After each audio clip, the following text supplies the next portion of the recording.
Rostov-on-Don, Russia, October 1982. A special task force is desperately searching for a serial killer.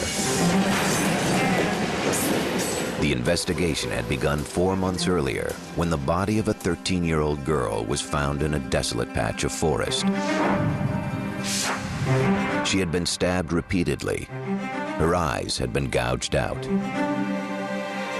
There's a Russian superstition that the last sight that a murder victim sees is somehow imprinted on the surface of the eye.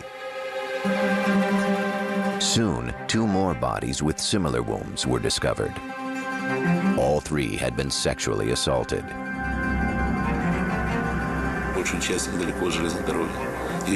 All the bodies were found in the woods near the railway tracks in the Oktябрьsky and Shakhty districts. At first, the brutal and ritualistic nature of the killings led police to suspect a satanic cult was at work, or a group harvesting organs to sell for transplant. Police also wondered if a gang of boys from a local home for the mentally handicapped might be responsible. They dubbed the investigation the Case of Fools. None of these theories panned out. In the Soviet era, local investigators were not prepared to understand the brutal nature of the killings. They had not dealt with anyone of his caliber before. They were reluctant to admit that things like this would occur in a communist state. The best they could do was gather bits of evidence. We got down to serious work, first of all, with the identification of the bodies and then forensic tests of the remains. Despite these efforts, the body count rose. By 1984, we had found 23 bodies. Some of the bodies were still fresh, which gave us a broader picture of the injuries and the killer's behavior at the site of crime. Many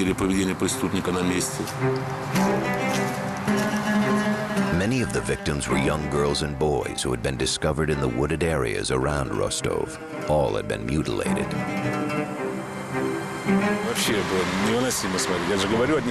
When they found some of the victims, you could still see the reflection of horror in their eyes. It was very hard to look at because many were just children. There were cut abdomens, amputated breasts. It was horrible to see. And in many cases, it was clear that those body parts had been removed by the teeth of the killer.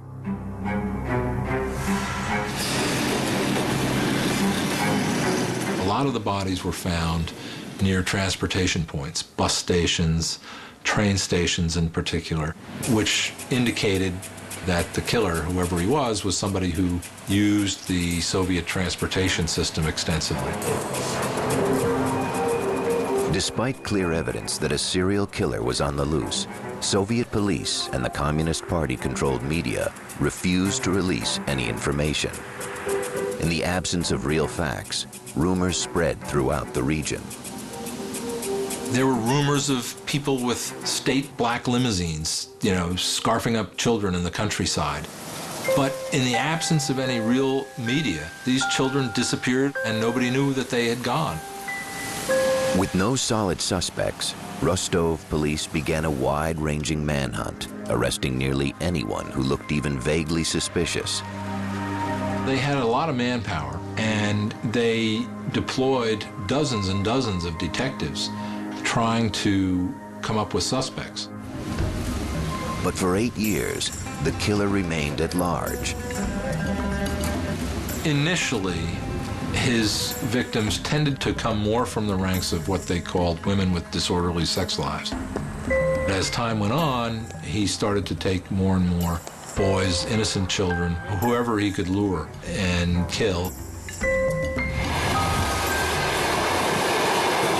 He chose children whose physical stature made it easy for them to be manipulated. He chose prostitutes who were willing to go with a stranger.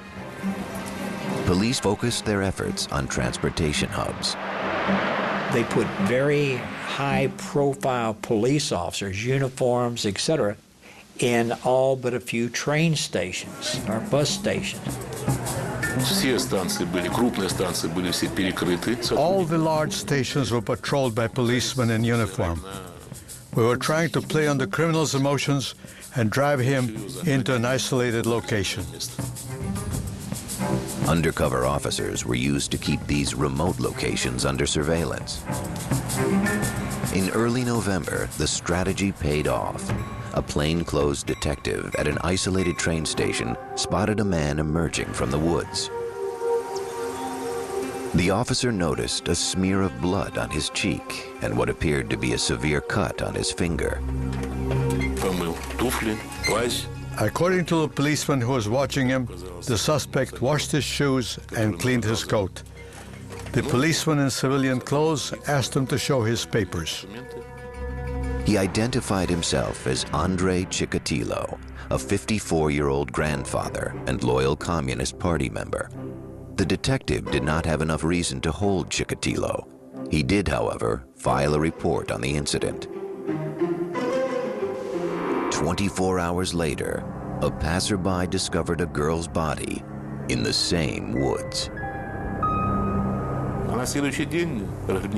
It happened the next day after Chikatilo had been stopped on the platform. The body had all the typical injuries on it.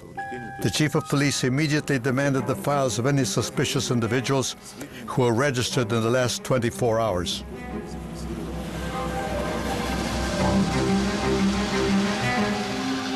On November 20th, 1990, Andrei Chikatilo was apprehended in a Rostov marketplace. Investigators captured the arrest on video. He had come out of the pub with a bottle of beer and tried to make contact with a young boy. We suspected that he might try to lure the boy away. And at that point, Chikatilo was arrested. By now, Chikatilo was suspected of committing more than 30 murders, but the police had no eyewitness and few real clues. Detectives desperately needed proof of his guilt. They needed a confession. They wanted to get the confession. If you read Crime and Punishment by Dostoevsky, I think that you'll see that the confession is a very powerful symbol and very powerful element in Russian culture. Soon, Andrei Chikatilo would reveal the gruesome details of his 12-year run as a sexual predator. It was a tale that would shock a nation. In the annals of crime, Andrei Chikatilo is undoubtedly one of the most sadistic killers ever to live. And he got away with murder for more than 12 years.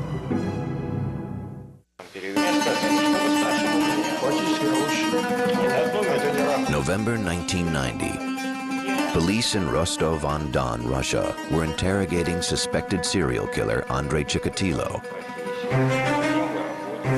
For 12 years, a sadistic killer had raped and murdered dozens of women and children.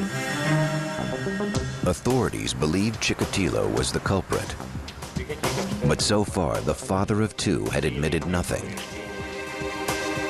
By law, authorities had 10 days to link him to the murders. Otherwise, Chikatilo would go free. On the 9th day, we invited the psychiatrist Bukhanovsky to talk to Chikatilo one-on-one. He spent the whole day with Chikatilo from early morning till very late at night. The techniques used by psychiatrist Alexander Bukhanovsky were much different than the intense police interrogation.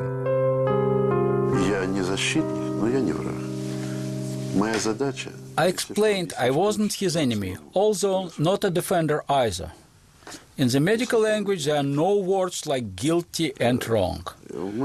I wasn't his judge, but just a doctor. Chikatilo opened up to Bukhanovsky. After several hours of conversation, he began to confess his crimes. He probably, in some respects, wanted to be caught. I can't imagine somebody doing that for all those many years and not realizing that he was living in a hell of his own creation and wanting to be out of it. He took even a kind of smarmy, perverse pride in demonstrating his various techniques, which he did in the KGB gymnasium, where little dummies were used to represent the victims. Not only did Chikatilo admit to the 36 murders of which police were aware, he also described 17 more that they hadn't tied to him. From then we began to collect evidence to prove his connection to the other murders. Или брюки только спущены? Нет, как, ага, я вот не понял этого. Он в это время одежда у него... Chikatilo was more than willing to show how he disarmed people, how he tricked them, how he tied up the boys, how he inflicted the knife wounds, and how he even had sexual relations with his victims, either in the stage of near death or after death. What we do know about the serial killer is when you start to talk with them, they hold everything together. Then they begin to disintegrate, and they begin to be able to share bits, pieces, odds and ends of murders. По предложению остановились. Вот, значит, у кладбища, центрального кладбища города. On the evening of December 7th, 1990, police drove Chikatilo to the local village of Shakti. В городе Ростове. Again, one of the officers had a video camera. Вместе с вами прибыл в город Шахты.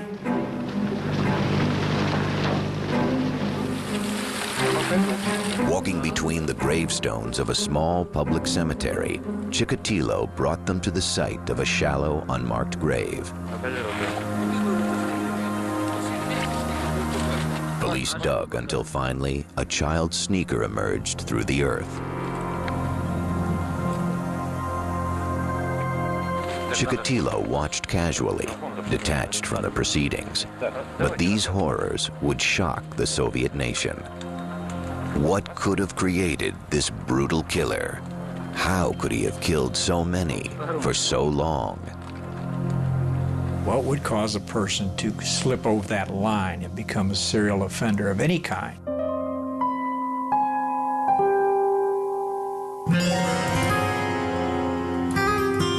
Andrei Romanovich Chikatilo had started life in a world of violence and human degradation. He was born in 1936 in the Ukrainian village of Yablachnoye. Joseph Stalin ruled the Soviet Union with an iron fist, and famines devastated the Ukrainian people. There were serious food shortages in Ukraine, partly as a result of the devastation of the war, and partly as a result of the agricultural policies of the Stalin-era Soviet Union. Under the banner of collectivism, Stalin forced peasant farmers to deliver their entire crops to the state for nationwide distribution. In the Ukraine itself, however, people were starving. There were outbreaks of mass cannibalism in Russia that were caused simply by hunger. Reports of cannibalism became so frequent, they developed into a kind of folklore. A typical family cannibalism story. My aunt was arrested because she had somebody over for a meal, and there were fingertips floating in the soup.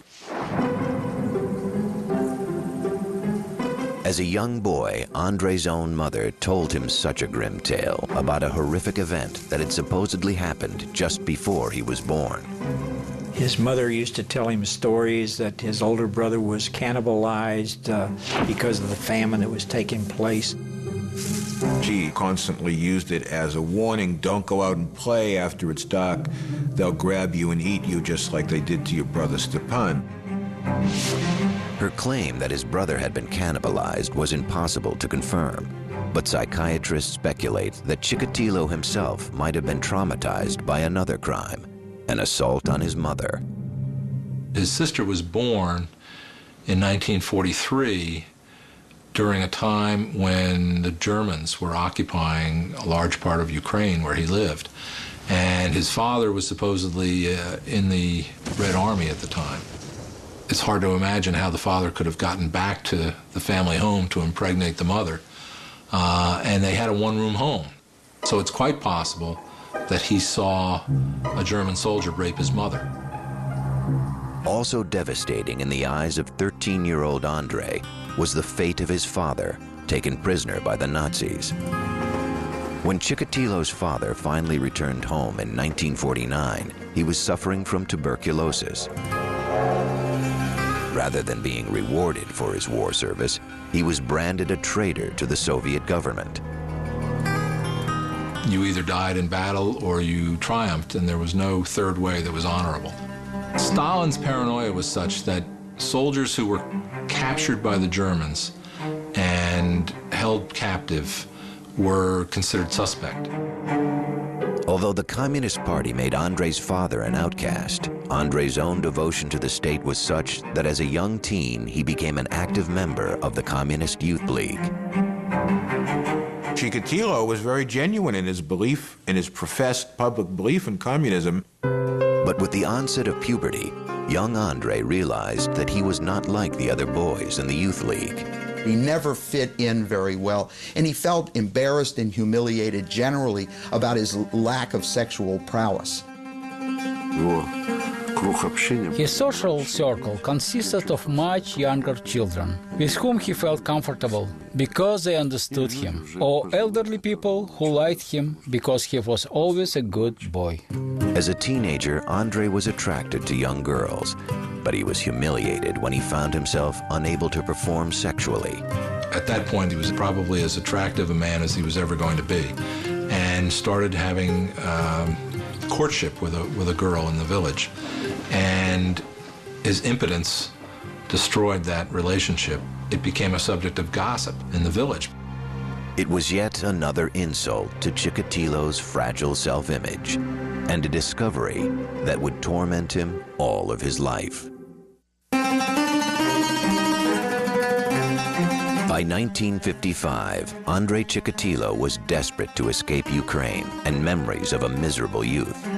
By his late teens, Andrei knew that he was sexually inadequate. To compensate, Chikatilo decided to better himself in other ways. He set his sights on the prestigious Moscow University, hoping to earn a law degree. But he failed the entrance exam. Disappointed, he entered a vocational school. He wanted to believe in himself as a person who had studied hard, which he in fact had, and gotten a university degree. Not an insignificant accomplishment given his origins. That was another layer of acceptability, if you will, another layer to cover up what really existed with Chikatilo. In 1963, at the urging of his younger sister, the 28-year-old Chikatilo married. He was living with his sister, and she had a spinster friend, and the two of them were put together, and having no better prospects, they married. His new wife, Feodosia, was a 24-year-old daughter of a coal miner. At last he had found a person in life with whom he could communicate and relate and have something approaching normal emotional closeness. He never was capable of normal sexual relations with her, but there was, through a kind of masturbation and insemination process, an effort made to conceive children. In 1965, they were successful. The birth of their daughter, Luda, was followed by a son, Yura, 4 years later. Chikatilo found work as a communications technician. Throughout this time, he continued his studies, working towards degrees in Marxist-Leninism, engineering, and Russian literature. The family had a balconied second-floor flat in a nondescript block. By Russian standards, it was a pleasant life. Outwardly, Andrei was a good husband and father. Feodosia had little reason to complain. She might have felt, well, he's a party member, he brings home his salary, he's not drunk, and he doesn't beat me. Those last two things would set him apart in a favorable way from a lot of men in the Soviet Union. His marriage, his children, his membership in the Communist Party, that's what everyone saw. But that wasn't his true personality. Chikatilo had erected a modest and respectable facade for the world to see. Inside, however, he was desperately frustrated. Certainly the fact that he was fundamentally impotent enraged him greatly because he felt that in some ways he was a superior person, having gotten 3 university degrees. I think he felt throughout his life that that impotence was probably the most fundamental adjective you could use to describe him. In 1970, Chikatilo accepted a job in a secondary school. As a teacher, the 34-year-old hoped to find acceptance and respect, and yet instead he found constant humiliation. His students didn't take him seriously. They refused to behave and smoked right in front of him in the classroom. He was altogether not the kind of person that would hold the attention of a class of children, and they mocked him. He was nicknamed the Goose by his students, and goose in Russian is kind of like jerk in English. It's someone who inspires zero respect. Worse, Chikatilo found himself enraged by the sight of young people around him falling in love and, in his mind, engaging in sexual activity. One thing that he wanted to change about himself and couldn't change was his sexual impotence. He felt the world had somehow inflicted a tremendous injustice on him. Any lowlife could enjoy the pleasures of sexuality, the joys of love, but he, Chikatilo, the educated, the brilliant, the special, the genius, could not, and that was a source of his fundamental rage. In the early 1970s, Chikatilo responded to his anger and frustration by secretly molesting students, both male and female. He felt so profoundly rejected by adults, he was unable to have sexual relationships with consenting adults, so he instead went to vulnerable children. In 1974, he was fired when allegations of his sexual misconduct with students became known. Rather than take the responsibility for exposing him, the director of the school simply got rid of him. And it was typical of what might happen in a Soviet society and probably would happen in any society. Because the incidents were kept quiet, Chikatilo could simply relocate. He moved his family to the nearby town of Shakti. There he found a new position, teaching at vocational school number 33. Chikatilo's wife knew that he had little problems. He was involved with bothering the children at school, but they had put that behind them, and she had forgiven her husband. But unknown to his wife and family, Andrei Chikatilo was constructing another life. He bought a second secret house for himself. It was a dilapidated 3-room shack on a quiet backstreet called Mezhevoy Lane. And it was the perfect setting for murder.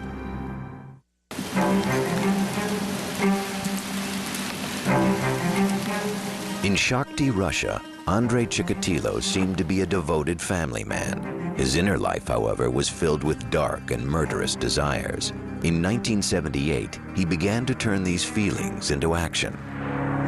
First, he acquired a small shack in a rundown neighborhood. In December, he took a 9-year-old girl there. Her name was Yelena Zakatnova. Her friends called her Lena.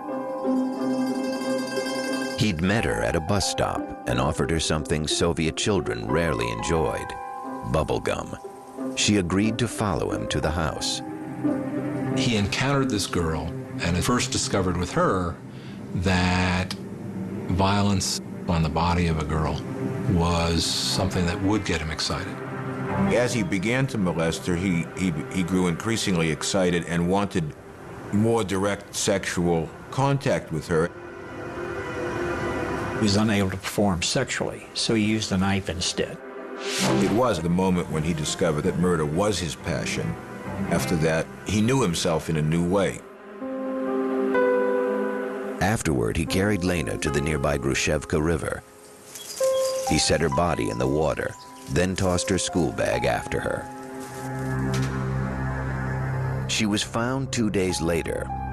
Although policemen investigating the case came across some bloodstains near Andrei Chikatilo's secret house, he was not considered the prime suspect.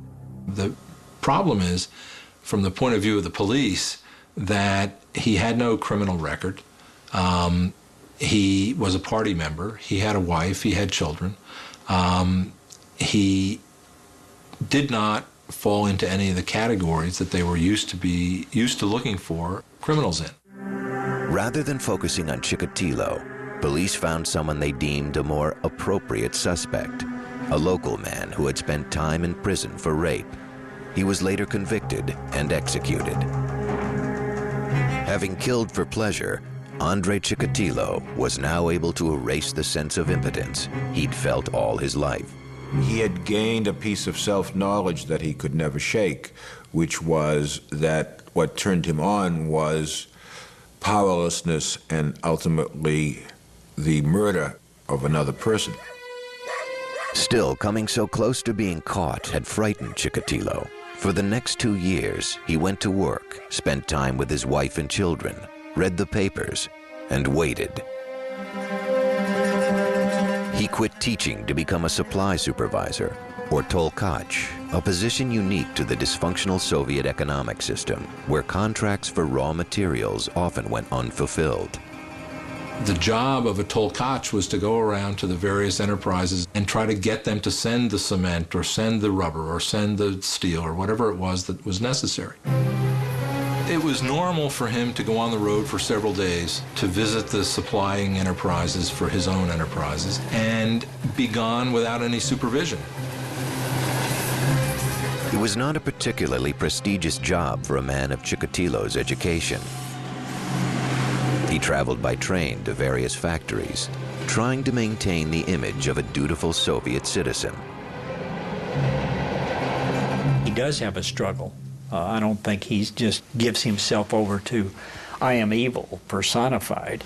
I think he says what I'm thinking, what I'm wanting to do is not healthy, it's not good. In the case of someone like Chikatilo, the brilliance and the strength of the person was in this iron discipline of keeping the two halves of his personality utterly separate. For over 2 years, Chikatilo managed to keep his murderous rage under control. But finally, the dark side of his personality resurfaced.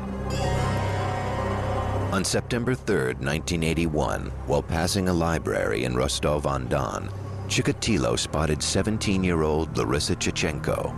She agreed to take a walk with him along the Don River. Instead, he steered her into the woods.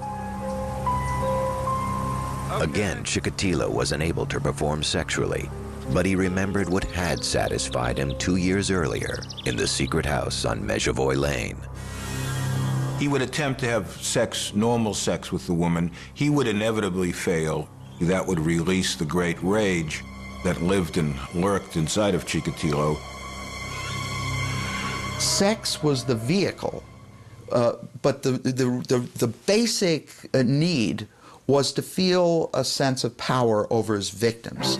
Chikatilo killed with even more brutality than before. He stabbed his victim repeatedly, then savagely bit her. He was really getting even. He was angry with humanity, but especially with women. He was seeking revenge, and he was getting revenge against the people who rejected him the most. With this second murder, the veneer of Chikatilo's normal life shattered. A pathology spawned by years of frustration took over. Chikatilo became a serial killer. He was a man who was impotent. What does the word impotent mean? It means literally without power. So in every case, whether he was dealing with the young boys, the young girls, or the young women, it was essential for Chikatilo to establish physical dominance and control over the victim. Gratification has been mixed up with anger and hostility, and one complements the other to the degree that you can't even separate them. He became intensely excited and even would spontaneously ejaculate during that mutilation that had taken place. Then he cut off pieces of his victims' bodies. Chikatilo admitted making the incisions, admitted removing the uterus, but would never quite cop to the fact that he ate the uterus. He said, I liked to nibble on it. They were so pink and springy, those were the words he used.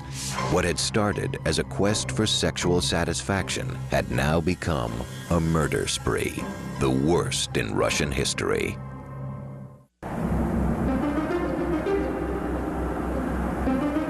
(1984), Rostov-on-Don, Russia. Andrei Chikatilo had now murdered 23 people. Faced with these brutal killings, police began to question anyone who looked suspicious.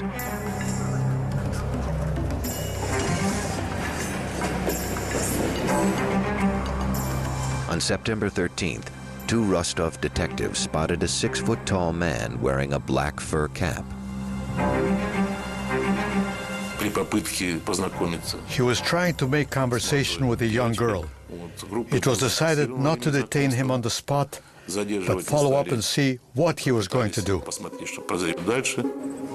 The officers tailed the suspect as he approached one young woman after another. Eventually, they observed him fondling a prostitute in a deserted station. This act of public lewdness was enough for detectives to arrest the man. He identified himself as Andrei Chikatilo. He was carrying a small leather case. He had a briefcase, and in the briefcase was Vaseline, ropes, and knives. Well, that sounds to me like what we refer to as a kill kit. But after questioning Chikatilo, investigators discovered that he was a devoted family man and a loyal Communist Party member. He was eventually released. They were looking for a young killer who had a criminal record, who might have been known as a sexual pervert in his community. He had gray hair, thick glasses. He was tall and skinny with a little pouch of a belly. He seemed to be just another face in the crowd of people that you would see in a provincial Soviet city. In addition, police laboratories mishandled a blood test that could have tied Chikatilo to the crimes. Well, the Russian police were, first of all, technologically in the Stone Age, and in terms of organization were on that level as well.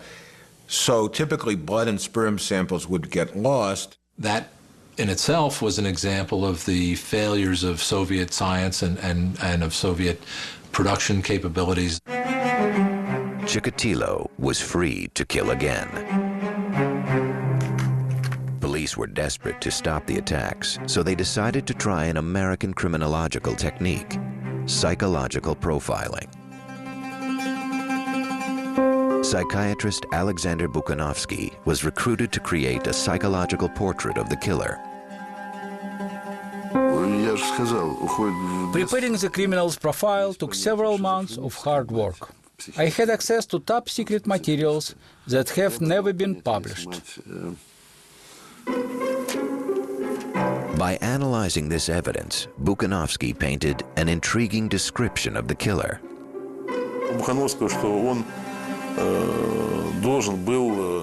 Buchanovsky said that the criminal was unsociable, that he was very ill. He stressed sexual perversions. He said the criminal could either be living on his own or with a wife, but he didn't have a sexual relationship with her. Yet it would take police another 6 years to capture Chikatilo. A lot of the factors that caused the demise of the Soviet Union were also at work in the Chikatilo case and enabled him to kill as long as he did and as many people as he did without being caught. Finally, on November 20th, 1990, after a 12-year killing spree and 52 victims, Andrei Chikatilo was arrested. Dr. Buchanovsky's profile would prove chillingly accurate. In his confessions, he says he enjoyed their cries, he enjoyed the blood, and he enjoyed their pain. Well, he's obviously a sexual sadist.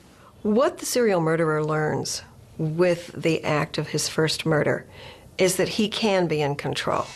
Because until this time, they've basically been the scattered pieces of an individual that has never made them feel that they are in charge. The most serious motivating force for a lot of people, if not all people, is sex. the desire to procreate, the desire to be a sexual being. And in his case, it was just a totally frustrated, humiliating failure that he struggled with all of his life. Spring 1992. Andrei Chikatilo, 56-year-old grandfather and loyal party member, stood accused of a string of gruesome and brutal murders. The Soviet Union had collapsed, becoming the Commonwealth of Independent States. Chikatilo's trial promised to be the first great spectacle of the post-Soviet era. The Russian people reacted with grim fascination. Once Chikatilo's case became more or less public knowledge, the local people were hideously aware that a serial killer was in their midst, and nothing spreads faster in Russia than rumor. And soon, Chikatilo would be given a nickname befitting his murderous deeds: the Butcher of Rostov.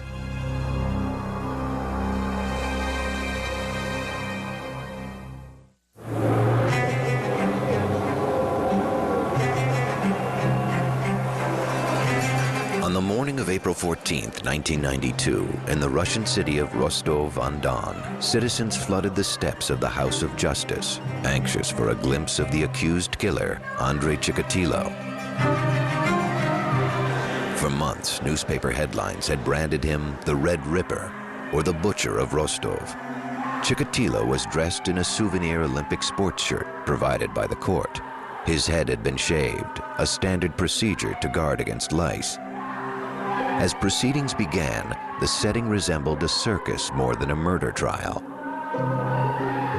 He was in a large iron cage in the courtroom. The cage was to protect him from the rage of the parents of the victims. He was never able to sit at a table and converse with his lawyer the way a Western defendant would have been. It was a bizarre scene. In the public seating, you had a number of family members of victims who were quite vehement in their desire to see him executed. And if they had had the option of seeing him executed by having wolves tear him apart, they would have voted for that. The victim's parents' reaction was understandably strong. When he was put in his cage, people rushed towards it and shouted, "Give him to us." But how else would you expect the parents who lost their children to behave? On the opposite end of the courtroom, Justice Leonid Akupyanov presided, flanked by ordinary citizens, the Russian equivalent of the Western jury. The judge read the list of charges. The volume of evidence filled 222 casebooks. The story they told was grim and horrifying in its details.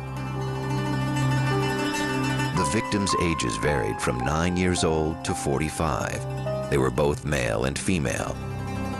The ultimate point of the sexual act is to create life. Chikatilo's idea of it was that it should climax in death, so he was Mr. Anti-Sex, Mr. Anti-Life. It took 2 days for the judge to read through his list of indictments. On April 16th, the defendant was allowed an opportunity to address the court. Families of Chikatilo's victims screamed insults. Some fainted. In a rambling 2-hour statement, Chikatilo described himself as a man robbed of his genitals. Born impotent, Chikatilo claimed to be cursed by a lifetime of sexual frustration that had eventually driven him to murder. He asserted that he had never planned to kill, but that he had been seized with shaking and shivering and had lost control. He seemed at various times intent on proving that he was crazy.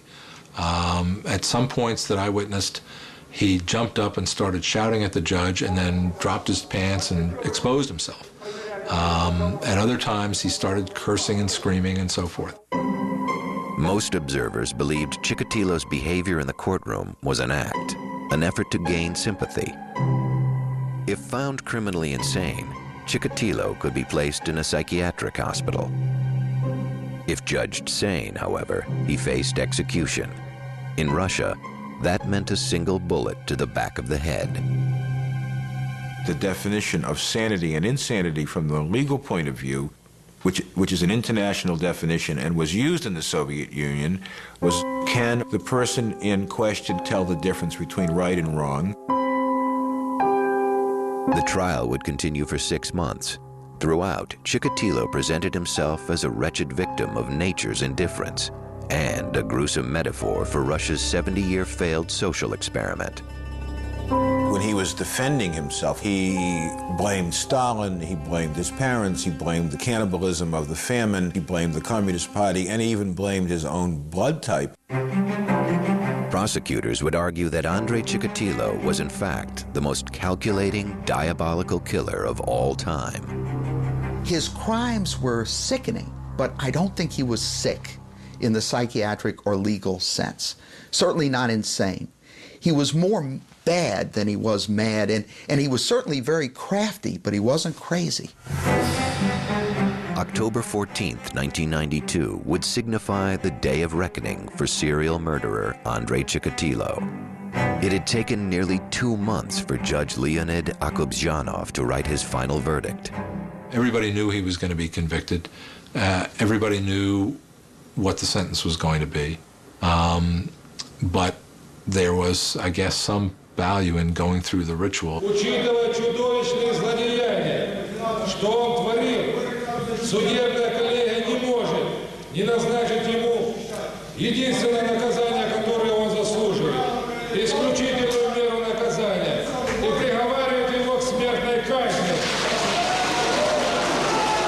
After a 12-year murder spree, final justice came swiftly.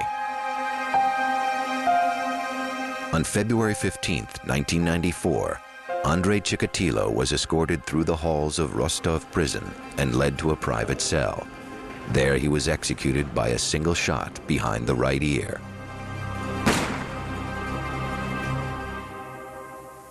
In the aftermath of his execution, writers, reporters, and victims' families attempted to find some trace of humanity in Andrei Chikatilo. But in many ways, this man, who committed extraordinarily cruel crimes, remains an enigma. He spoke himself of some of his motivations, and yet when you hear any single explanation, it never rings with sufficient truth to explain the hideous crimes that this man committed. Having seen the dead bodies of so many victims, it may have seemed natural for me to hate him. And that is what I felt until Chikatilo was finally captured.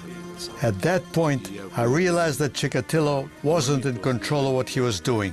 He was a very sick person, acting against his will.